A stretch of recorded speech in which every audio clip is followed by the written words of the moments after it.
What's up, y'all? It's your girl B Octavia, and this is Be For Real Podcast.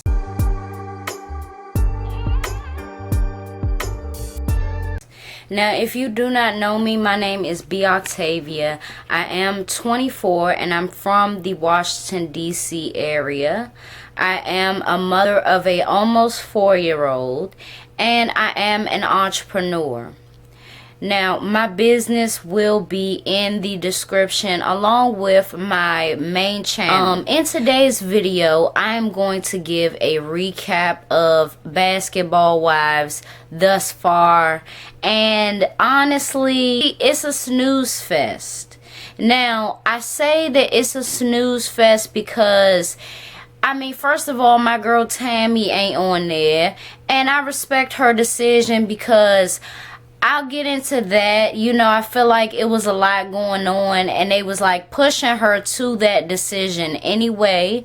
And this video will be highlighting Evelyn Lozada especially because honestly, as far as the show goes, I feel like the only ones that are really risk takers are Jackie Christie now and Evelyn Lozada.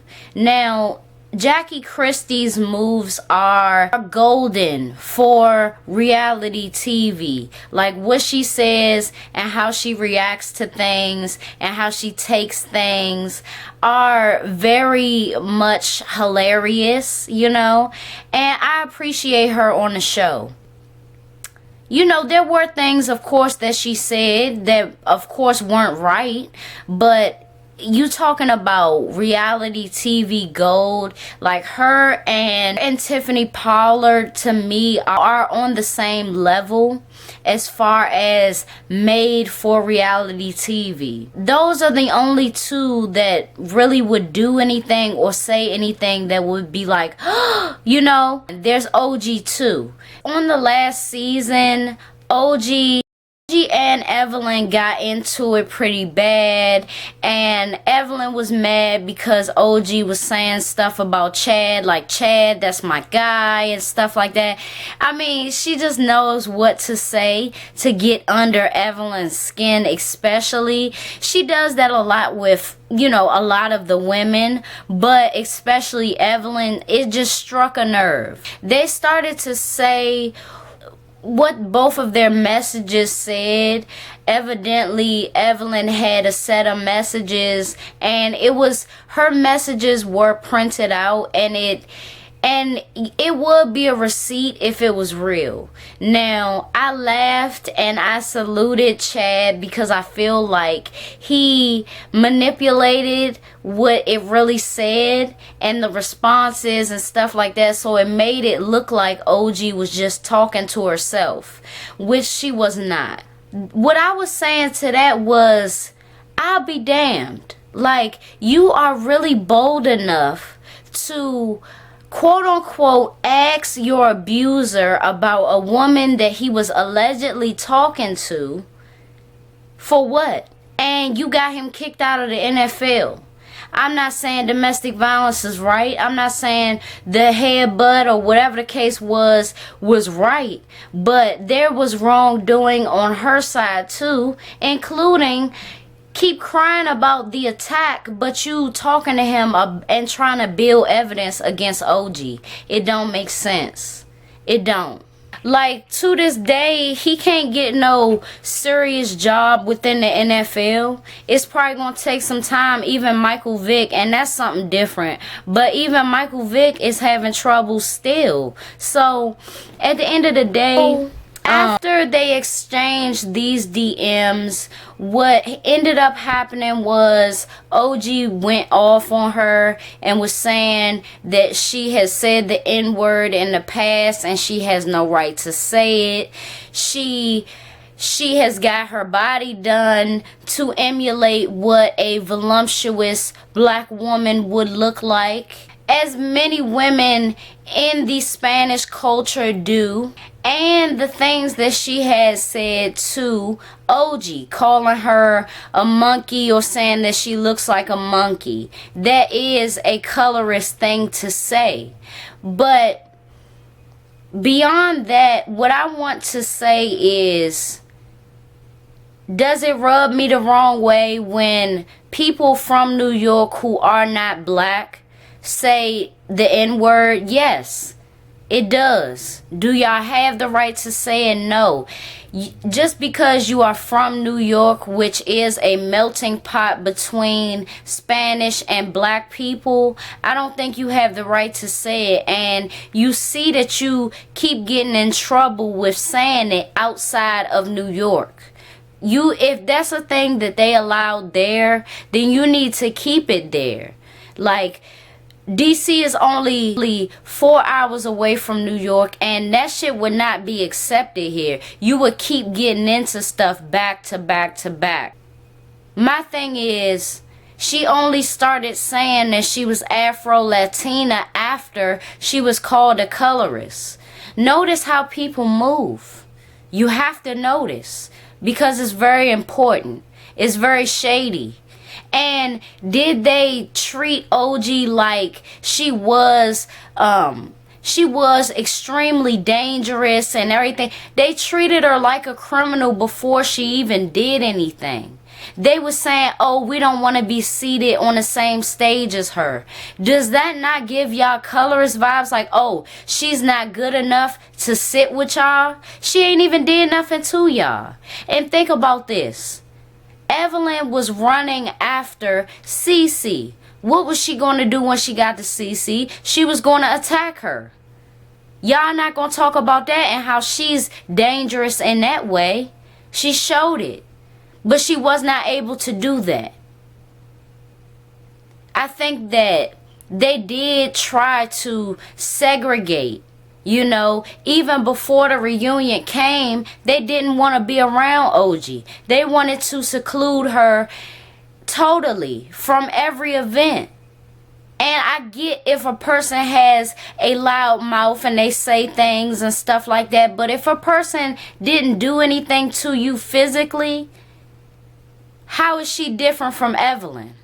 How is she different from Tammy when she's got mad? How is she different from Jackie? That's not right. And I get why she feels like that. Because it was segregation. If y'all gonna say that it wasn't colorism, it was segregation, and we not doing that. She should have a right to say how she feels. Right in front of them. It's no hiding. Why y'all hiding? So you mean to tell me y'all want to be able to say y'all side and fuck hers? That ain't right. That's not right. So if we not going to go on this colorism thing and y'all act like y'all don't know what it is, even though Shaunie has paid favoritism on favoritism to Evelyn, even trading on Tammy. Tammy said her and Shaunie don't even really talk like that. They haven't talked in years. And why is that? The last reunion that Tammy was on, Tammy was trying to get Shaunie's attention. And she tapped her. And she continued to tap her. Yes, that would be annoying.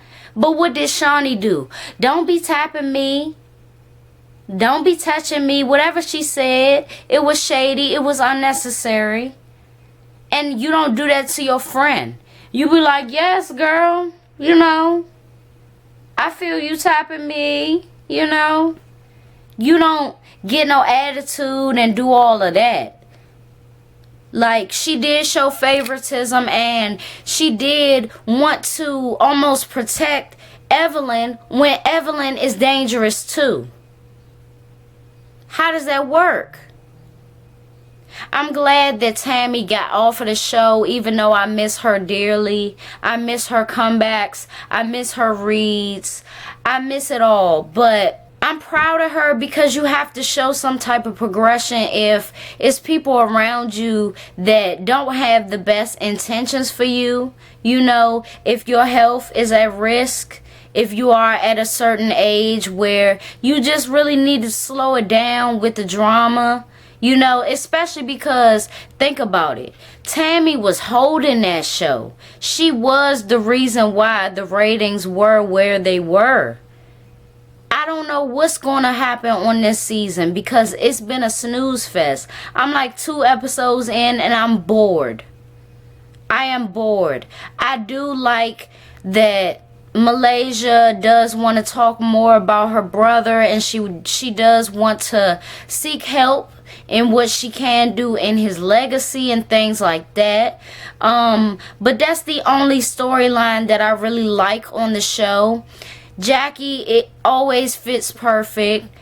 The new girl, I will put her picture up here. She is so boring. I don't know why they brought her back. It's just, it's boring.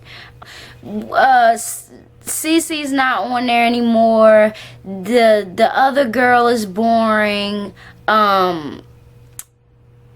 OG is on there, so hopefully they have a conversation and that will get a lot of ratings. But to me, they need to hurry up on that. Yeah, it's a snooze fest. I don't know what they're going to do. Honestly, I think they need to take the new girl out and just give it to somebody else that can do something entertaining or say something entertaining. Say something entertaining. Please. I'm so bored with it. Honestly, I am. I'm bored. Y'all can't deny that Evelyn has, you know, made y'all feel some type of way, like even in the slightest, of her disrespect towards the black women, but you always going after black men. Make that make sense. Like, if that's your narrative, it's a contradiction.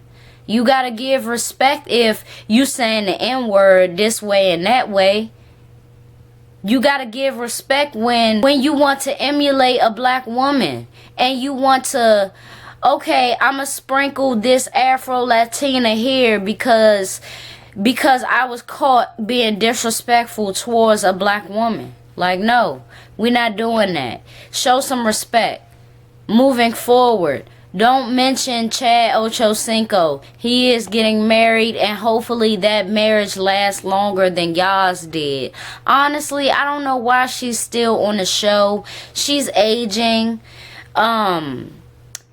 She doesn't have a man.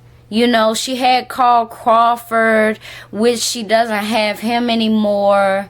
And she was only married for like 72 days. So that really doesn't even count to me as a full marriage. The Basketball Wives, she's never really been a wife. So they really need to do some casting. You see that Shaunie is on the back burner. She was fired from being the executive producer, and now she is just a regular cast member. You see how boring that is still.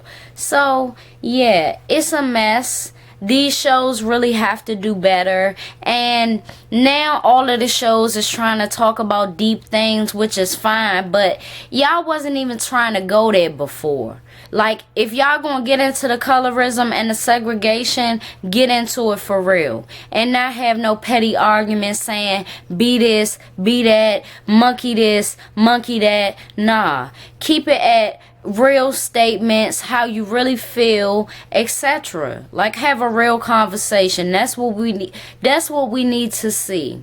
So until then, because I will be back to talk about this with y'all. Until then, it's your girl B Octavia. This is Be For Real Podcast. Make sure you subscribe, like this video, comment down below, and I will see y'all in the next video, which will be next Thursday. Coming up, I will have 2 uploads a week. So make sure that you at least get this video to 15 likes if you excited, okay?